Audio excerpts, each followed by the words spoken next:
আজকে একটা অভেদ প্রমাণ করতে যাচ্ছি। অঙ্কটা কি দেওয়া আছে? দেওয়া আছে a square is equal to by plus cz, b square is equal to cz plus x, c square is equal to x plus by হলে প্রমাণ করো যে x by x plus a plus y by y plus b plus z by z plus c is equal to 1। তো একটা জিনিস লক্ষ্য করো, মান কিন্তু দেওয়া আছে A square, B square, C square, ঠিক আছে? কিন্তু এখানে কিন্তু কোথাও A square, B square, C square নেই।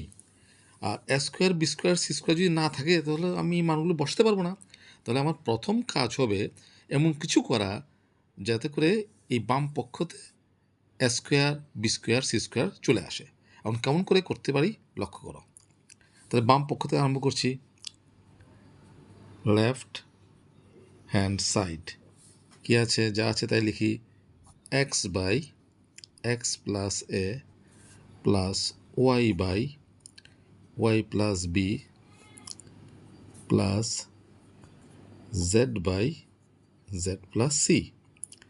আচ্ছা, তাহলে এখানে এ আছে, আর এখানে যে আছে কত এ স্কোয়ার, এখানে বি আছে, এখানে আছে বি স্কোয়ার, এখানে সি আছে, আর এখানে আছে, এখানে সি আছে, আর এখানে আছে সি স্কোয়ার। তাহলে এখানে সরাসরি মান বসানোর প্রশ্ন উঠে না। তাহলে আমার কী করতে হবে, এমন কিছু করতে হবে যাতে A square, B square, C square চলে আসে। কী করব? আচ্ছা, ধরো এমন যদি করি, উপর নিচে প্রথম পদের উপর নিচে এ দিয়ে গুণ করে পাই, দ্বিতীয় পদের উপর নিচে বি দিয়ে গুণ করব, আর তৃতীয় পদের উপর নিচে সি দিয়ে গুণ করব। কী হয় দেখো, তাহলে উপরে গুণ করলাম, আচ্ছা আমি আবার লিখছি খুশি করে, আছে এক্স, গুণ করলাম এ দিয়ে, নিচে কত আছে এক্স প্লাস এ, তাহলে উপর নিচে গুণ করলাম, উপর নিচে এ দিয়ে গুণ করার ফলে কিন্তু আমার মানের কোনো পরিবর্তন হলো না। এ যদি ক্যান্সেল হয়ে যায় তাহলে আমি আগের মানটা ফেরত পাচ্ছি, কাজে এটাকে এভাবে লিখতে পারি। একই রকমভাবে দ্বিতীয় পদের উপর নিচে আমি গুণ করব বি দিয়ে, তাহলে ওয়াই ইন্টু বি বাই নিচে আছে ওয়াই প্লাস বি, তাকে গুণ করবো কী দিয়ে, বি দিয়ে, প্লাস জেড, তাকে গুণ করবো উপর নিচে সি দিয়ে, তার নিচে আছে জেড প্লাস সি, তাকে গুণ করবো নিচে কত দিয়ে, সি দিয়ে, করতেই পারি।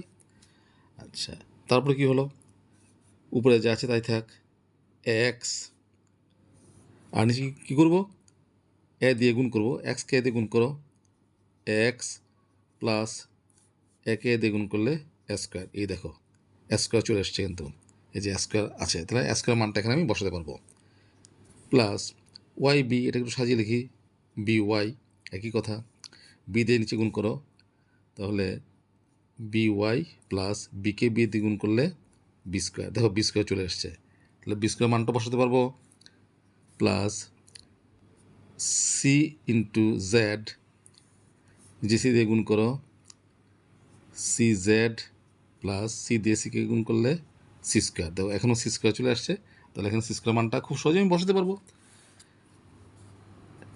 Is equal to A X by নিচে আছে এক্স প্লাস এই যে স্কোয়ার জায়গাতে স্কোয়ার মান বসাবো কত, B Y plus C Z, B Y plus C Z, plus উপরে আছে বি ওয়াই, নিচে আছে B Y plus B square, তো বি স্কোয়ার যাতে বি স্কোয়ার মান কত, C Z plus X, C Z plus X বসাতেই পারি, প্লাস উপরে আছে সি জেড,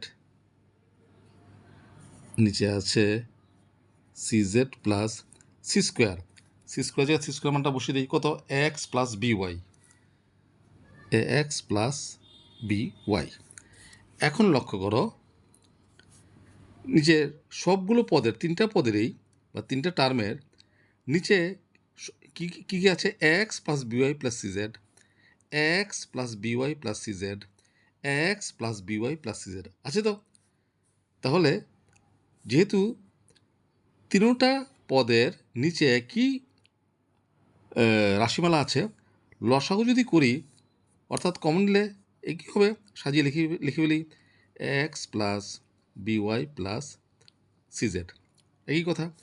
তো এটা দিয়ে লসাগুকে ভাগ করলে ভাগফল 1 দিয়ে এক্সকে গুণ করলে এক্স প্লাস এটা দিয়ে লসাগুকে ভাগ করলে যেহেতু একই রকম আছে কাটাকাটি যাবে, ভাগ করবে 1 দিয়ে বিওয়াইকে গুণ করলে বিওয়াই, একই রকমভাবে এটা দিয়ে এটাকে ভাগ করলে ভাগফল 1 দিয়ে সিজেডকে গুণ করলে সিজেড। তাহলে দেখো তো উপরে আছে X plus B Y plus CZ, নিচে হলো x plus B Y plus CZ, তাহলে উপর নিচে ক্যান্সেল, রইল কত 1। তাহলে আমার তো 1ই প্রমাণ করতে হবে, এই যে 1, তার মানে is equal two right hand side, proved. সুন্দর অঙ্ক, এবং অঙ্কটা তেমন কোনো কঠিন না, কিন্তু জাস্ট এই টেকনিকটা তোমার যদি জানা থাকে তাহলে তুমি এই ধরনের অঙ্কগুলি সহজেই করতে পারবে।